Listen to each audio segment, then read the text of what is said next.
আসসালামু আলাইকুম। সম্প্রতি রাজধানীর আদাবরে এনসিপির কতিপয় যুবশক্তির সদস্যদের দ্বারা অপহৃত একজন ইমাম সাহেব, মাহবুদুর রহমান নাম সম্ভবত, তাকে 4 দিন পরে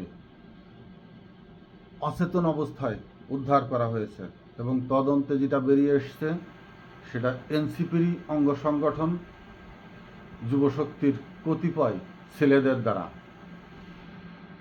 ঘটনাটি দুঃখজনক হলেও এর বাস্তবতা আছে, বাস্তবতা ভিন্ন।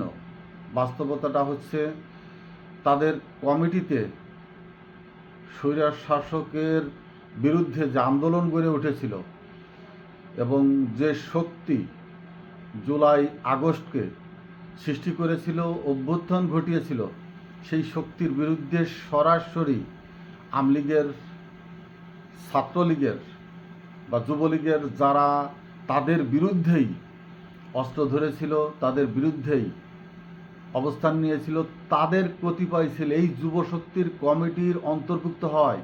এই মাওলানা সাহেব বাধা দিচ্ছিলেন, কথা বলছিলেন, বা ওই যুবশক্তির যে কমিটি এর ভিতরে যেন আওয়ামী লীগের লোকজন না ঢুকতে পারে, আওয়ামী লীগের অঙ্গ সংগঠনের ছেলেরা কেউ না ঢুকতে পারে, তার একটা অন্তরায় হয়ে দাঁড়িয়েছিলেন এই মাওলানা সাহেব। সরাসরি যুবশক্তি তো নূতন সংগঠন, নূতন গজিয়ে উঠছে মাত্র, তারা বুঝতে পারে না এখানে কি কৌশলটা নিতে হবে। তবে এটাও ঠিক, হয়তো চেষ্টা করেছিল, মৌলানা সাহেব টাকা পয়সা খাননি, যে অর্থের বিনিময়ে তারা আওয়ামী লীগের সেই সন্ত্রাসীদেরকে তাদের কমিটিতে নিয়েছিলেন, হয়তো মৌলানা সাহেব তার অংশীদারিত্ব হতে চাননি, হয়তো তিনি ওই মোহে পড়েননি।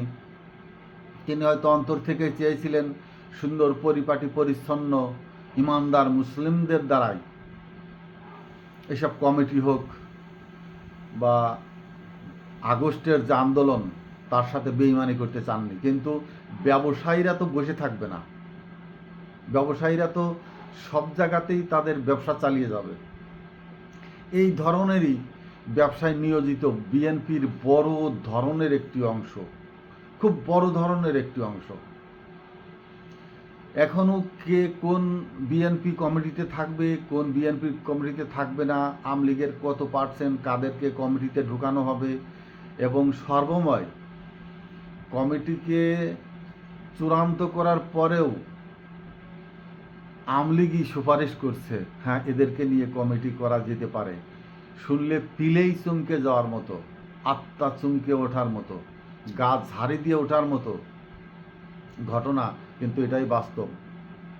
আপনাদের একটা জিনিস লক্ষ্য রাখতে হবে, বিএনপিদেরকে স্পষ্টভাবে তাদের একটা গ্লান্সে জানা আছে, বিএনপির উচ্চ পর্যায়ের নেতারা চলে গেলেও স্থানীয় পর্যায়ে অনেক কাউন্সিলর অতীতে ছিল, রাজনীতির ভিতরে সম্পূর্ণ স্বয়ংক্রিয়ভাবে শক্তিশালী ভূমিকায় ছিল, অনেক বিএনপিকে অত্যাচার করে তারা আওয়ামী লীগ বানিয়েছিল।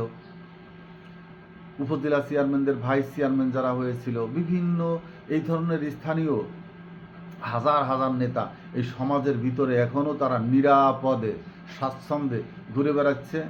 তাদের সংগঠনের চালিকা শক্তিকে তারা শক্তিশালী রেখেছে, উজ্জীবিত রেখেছে।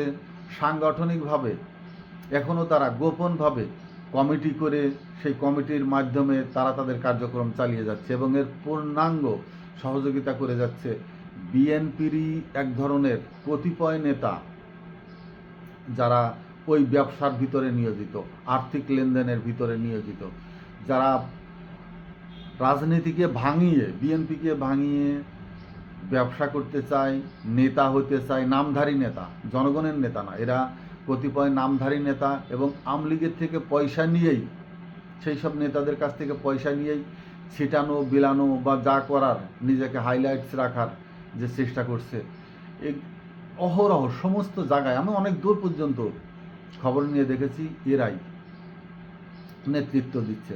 আওয়ামী লীগের লোকজন কমিটিতে ঢুকাচ্ছে এবং বিএনপির প্রকৃত পক্ষেই বিএনপিকে যারা ধারণ করেছিল, অনেক ত্যাগী বিএনপিকে বাদ দেওয়া হচ্ছে তাদের সুপারিশে, তাদের মনোতুষ্টি করবার জন্য।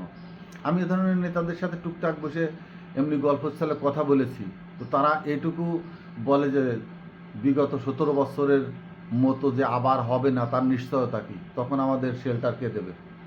এই যে ভিতরে দুর্বলতা, ভিতরে ভাঙনের সুর থেকে যায়, তাদের ভিতরে এক ধরনের আতঙ্ক কাজ করে। এই আতঙ্কর পিছনে কারা, তৃণমূল দায়ী নাকি অন্য কেউ? আমি যতটুকু খোঁজ নিয়ে ভেবে দেখেছি, কেন্দ্রেও বড় ধরনের একটি অপশক্তি বিএনপির নামে কেন্দ্রকে দখল করে রেখেছে, যাদের আত্মার ভিতরে দুর্বলতা। অর্থাৎ তারাও সরাসরি বিএনপির আওয়ামী লীগের বিরুদ্ধে তো যেতে চায় না, ভারতের বিরুদ্ধে কথা বলতে চায় না, এমনকি বিএনপিকে নিয়ে অত্যন্ত শক্তিশালী একটি জায়গা করে তোলার পক্ষপাতিত্ব তারা করে না বা নাই, সেখানে নাই।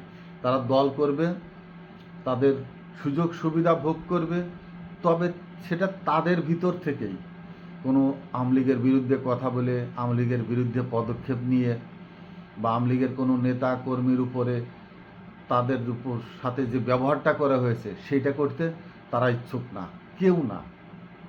তারা চায় দৌব শক্তি ব্যবহার করে আওয়ামী লীগ দমে থাক, নিশ্চুপ থাক এবং তাদের পক্ষে কাজ করুক, সুযোগ হলে তারা তাদের পথে বের হয়ে যাবে, তাদের শেল্টারে থাক। আমি অনেকটা খোঁজ নিয়ে জানার চেষ্টা করেছি, অনেক আওয়ামী লীগের স্থানীয় নেতৃবৃন্দ অনেক বিএনপির বাড়িতে ছিল এবং তাদের খাওয়া দাওয়া করেছে, এখনও অর্থকড়ি দিয়ে তাদের সহযোগিতা করছে। পক্ষান্তরে তাদের কিছু লোক তাদের কমিটিতে যেন ঢোকানো হয়, নেওয়া হয়, এই ধরনের। তো সারা দেশের যদি এই চিত্র হয়, সারা দেশে যদি এই ধরনের মানুষদের, এই ধরনের ভিন্ন মনের মানুষদেরকে নিয়ে নিজেদের কমিটি করা হয়, তো সেই কমিটি বা রাষ্ট্র ক্ষমতায় গেলে সেই দল কতটা শক্তিশালী হবে, কতটা শক্তিশালী হতে পারে? অবকাঠামোগতভাবেই তো দুর্বল, শক্ত মানসিকতা যেখানে কাজ করে না, দৃঢ় মনোচেতাবল সম্পন্ন ব্যক্তিত্ব যেখানে কাজ করে না, সেই সংগঠনগুলো কী অবস্থায় থাকতে পারে? আমরা দেখছি মিটিংয়ে অনেক লোক, অনেক মাথা, ক্যামেরায় দেখা যাচ্ছে অনেক অনেক মানুষ, কিন্তু এর ভিতরে কারা, কোথায় বসে আছে?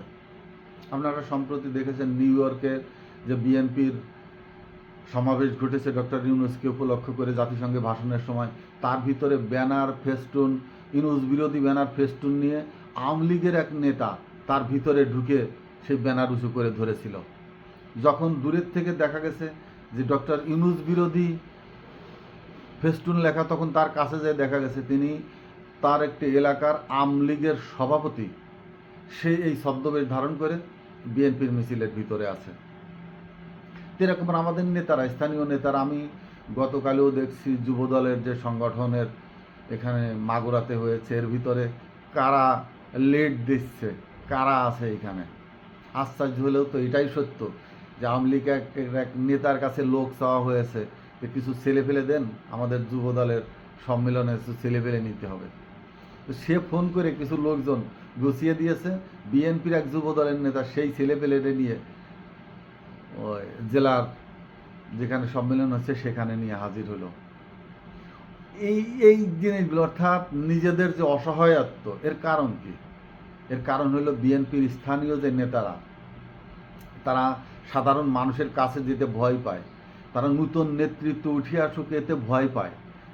তারা যে কয়জন আছে শুধুমাত্র সেই কয়জনই থেকেই তাদের ইচ্ছা মতো করেই দলকে গঠন করে আবার ক্ষমতায় যাওয়ার ইচ্ছা পোষণ করে। তো সাধারণ মানুষ যারা এদেরকে চেহারা চেনে, জানে যে এরা কারা, ভোটে তো কী হবে জানি না, ভোট দেবে কি, কোথায় তাদের যে নেতা হিসাবে মেনে নেবে কি না, তার ভিতরে এদের সংশয় রয়েছে, এদের ভিতরে দুর্বলতা। এই দুর্বলতা কেটে ওঠার জন্যই পরিচ্ছন্ন নেতা নির্বাচনের প্রয়োজন। এই দোহাসলা নেতা, দোভাষী নেতা, দো মনোভাবাপন্ন নেতা, এদেরকে যদি এখনও বাঁচতে না পারে, আর কবে?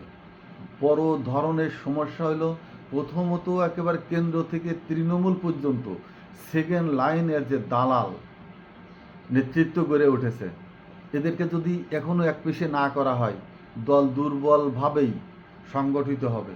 দল হবে, কমিটিও দেখবে, সমস্ত কিছুই অবলোকিত হবে যে হ্যাঁ, এই যে এত লোকের কমিটি, এত লোকের দল, এই সেই অনেক কিছু, কিন্তু এই গাজু ক্যালের মতো কাগজে কলমে থাকবে, কিন্তু গ্রাউন্ডে ভোটের জায়গায় কত পার্সেন্ট তারা ভোট দেবে এই হিসাবটা মাথায় রাখতে হবে।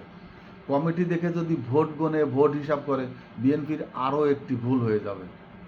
বিএনপির কমিটি নিয়ে বারবার অনেক প্রশ্ন আছে, অনেকেই অস্বীকার করেন, না স্বীকার করেন, কিন্তু বাস্তবে নিজে এর ভিতরে ঢুকে দেখেন এখানে কারা কোন ভূমিকায় অবতীর্ণ লোক, যাদের বাড়িতে ঘরের ভিতরে এখনও শেখ মুজিব, হাসিনা, আওয়ামী লীগের স্থানীয় নেতাদের ছবি টাঙানো, তারাও বাইরে গিয়ে বিএনপির অফিসে বসে অত্যন্ত লম্বা লম্বা ভাষণ দিচ্ছেন, গল্প করছেন, কিন্তু ভিতরে এসে রাত 12টা, 1টা, 2টায় যখন তার ঘরে মিটিং হয় আওয়ামী লীগদের নিয়ে, তখন স্পষ্টই দেখা যায় সেখানে আওয়ামী লীগের নেতাদের সেই ছবি তাদের দেওয়ালে টানানো।